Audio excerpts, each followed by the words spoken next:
Nahihirapan ka bang mag-budget ng pera mo?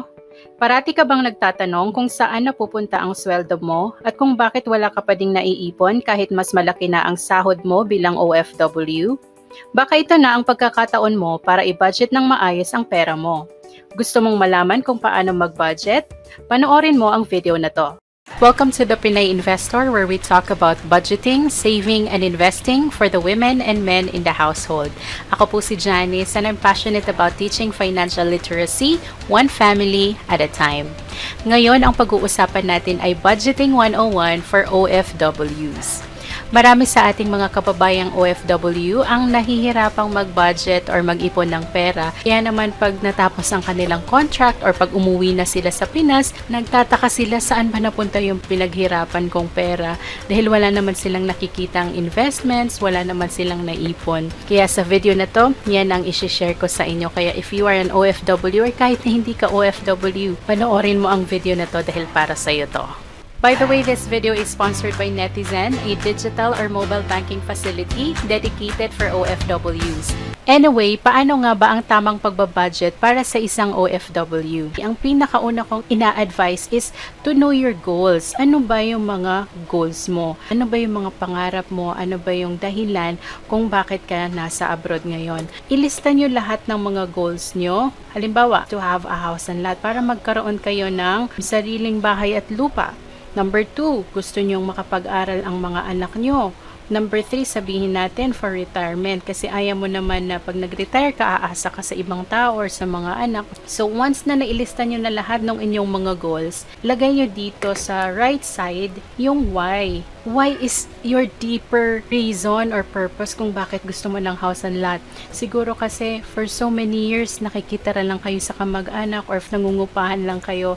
Kaya gusto mo naman na magkaroon ng sariling bahay at lupa para magkaroon kayo ng sarili nyong tirahan. So yung educational fund, bakit gusto mo makapag-ipon para sa educational fund ng iyong mga anak? Siguro kasi ikaw hindi ka nakapag-aral or hindi ka nakapagtapos o kaya naman gusto mo lang talaga magkaroon sila ng magandang kinabukasan because education is something na hindi pwedeng makuha sa mga anak mo. So kapag educated yung mga anak mo or nakapagtapos sila, alam mong may mas pag-asa silang magkaroon ng malinaw, ng brighter future. And number 3, retirement fund, kagaya nga ng sabi ko kanina, siguro naman ayaw mong magtrabaho forever at kung naisipan mong mag-retire, at least meron kang retirement fund na sasalo sa'yo, magsusustain ang mga needs and wants mo in the future. So that's number 1 sa aking budgeting. Alam mo kung bakit to mahalaga? Kasi pagdating ng time na nawawalan ka na ng ganang magtrabaho or nahuhumsik ka na, gusto mo na lang umuwi, if you go back to your why, pag binalikan mo to, doon mo marirealize na ay hindi pa pala pwede kasi hindi ko pa tapos yung aking house and lot at gusto kong magkaroon ng sariling bahay. Ay hindi pa pala dapat ako umuwi because pinag-iipunan ko pa yung educational fund ng aking mga anak or nag-iipon pa ako for retirement. So ito yung magiging motivation mo na magpursige, to work harder, to work smarter because you have goals. Ngayon na alam na natin yung ating mga financial goals, ngayon naman ay magbabudget na tayo. So ang pinakaunang kailangan natin pag nagbabudget is to know how much is our income. So isulat mo lahat ng iyong sources of income kung hindi lang isa ang pinanggagalingan ng income mo. Halimbawa, meron ka rin mga investments, meron ka rin mga businesses on the side or side hustles. So isulat mo yan dito. And then isulat natin yung ating mga expenses. Ako personally ay categorize yung aking expenses into 3. So merong for sharing, for saving, and for spending. So isa-isahin natin. Under sharing, isa sa mga pwede nating i-consider ang tithe or offerings.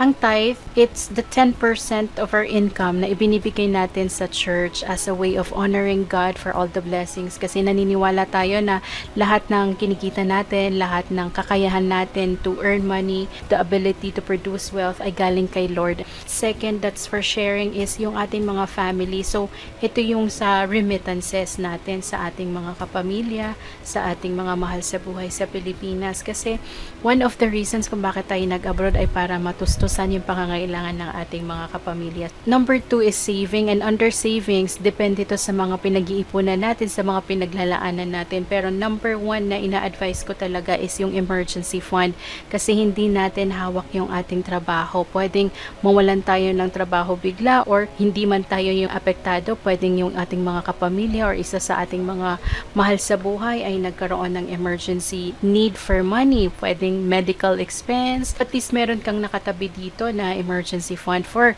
emergency purposes, at hindi po ito dapat na ginagalaw unless it's really for emergency purposes. Second dito sa savings is, I call this sinking funds. Ito yung mga short-term na expenses natin na pinaglalaanan. Kasama na sa sinking funds na pwede nyong pag-ipunan ay yung inyong mga insurances. Insurances, napakahalaga to kasi halimbawa yung sa health insurance, paano pag nagkasakit ka, paano pag nagkasakit ang iyong kapamilya, kung wala kang health insurance, pwedeng maubos lahat ng savings mo, pwedeng magkautang ka pa nga kung kulang pa yung savings mo sa pampagamot. Life insurance is also very important, lalo na sa mga breadwinners, kasi hindi natin alam paano kung may nangyari sa atin, paano yung ating pamilya, sino yung magpo-provide sa kanila, alam nating mahihirapan sila in case na may mangyari. Second is yung mga contributions. Dinalagay ko to under sinking funds kasi every year, usually sa mga OFW, nagbabayad once a year o annually sila nagbabayad, kagaya ng SSS, PhilHealth, tsaka Pag-ibig.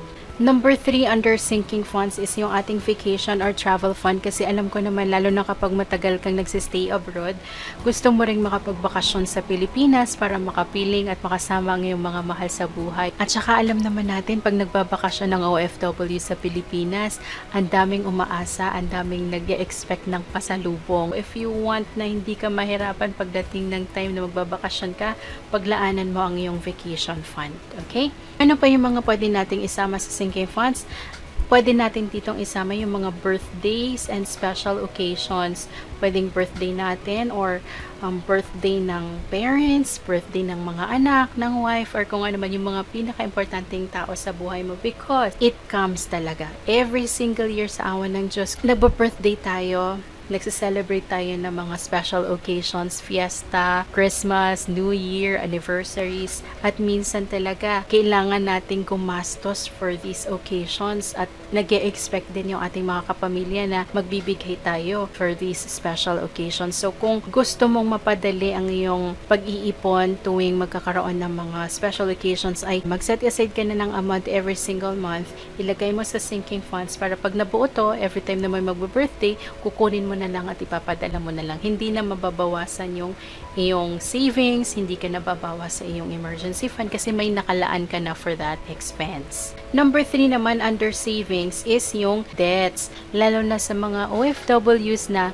nangutang para magkaroon ng pambayad ng placement fee para makapag-abroad, make sure that you pay your debts. Kung hindi mo man kayang bayaran agad-agad or in full, kahit papano every month magbawas ka para matapos, 'di ba? Mahirap yung may utang ka, nakakapag-save ka nga pero may mga utang ka pa pala at nag-i-incur ng interests 'yon. And number 4 under savings is investments. Kung ang sinking funds for your short-term finances or expenses, ang investments naman for your long-term goals. Ano ba yung mga long-term goals mo? So, pabalik tayo dito sa goals mo. Kasama na dito yung house and lot, educational fund, retirement fund, or kung ano pa man na nakalagay sa iyong goals. So, dito mo siya ilalagay sa investment. Ba't kailangan mo siyang ilagay sa investment? Because siguro naman you're not thinking na bibilhin mo siya within the year, within 12 months. So, mas maganda kung ilalagay mo siya sa investment habang nag-iipon ka dito para tumutubo rin yung pera. So, it's not just you who's working for the money.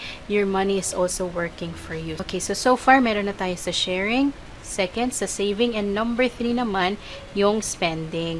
So itong spending naman, ito yung kung magkano talaga yung ginagastos mo sa abroad. So ito yung mga needs and wants mo. So sa needs mo, pwedeng ito yung food mo, pwedeng ito yung transportation, yung housing, depende kasi yan kasi yung ibang OFWs provided na yung kanilang transportation allowance. Kung hindi kayo provided ng company, so kailangan yung ilista lahat ng expenses nyo kasi binabayaran nyo yan every month, 'di ba? At meron din kayong mga wants, syempre. Kailangan balance din yan. Pero hindi dapat na mas marami yung wants wants nyo kesa sa needs. Dapat may limitation pa din. Importante talaga ang pagbabudget para meron kang nailalaan for your spending, yung mga pangangailangan mo sa abroad. Meron kang nailalaan for your savings and investments, at meron ka rin nilalaan for tithing and for remittances. So yun, nagkakaroon ng balance, nagkakaroon ka ng malinaw na pagpaplano. At tandaan din natin na ang pagbabudget ay personal. Hindi natin pwedeng i-compare yung budget mo sa ibang tao dahil magkakaiba tayo ng priorities, magkakaiba tayo ng needs and wants, magkakaiba tayo ng sinusuportahan na pamilya. Kaya own your budget and stick to it. So yan ang aking budgeting tips for OFWs. Sana ay may natutunan kayo at sana ay mai-apply nyo ang aking mga tips sa inyong pagbabudget. That's it for this video. Thank you for watching, and thank you Netizen for sponsoring this video. Please also check out Netizen's features and services for more information. Thanks again. God bless.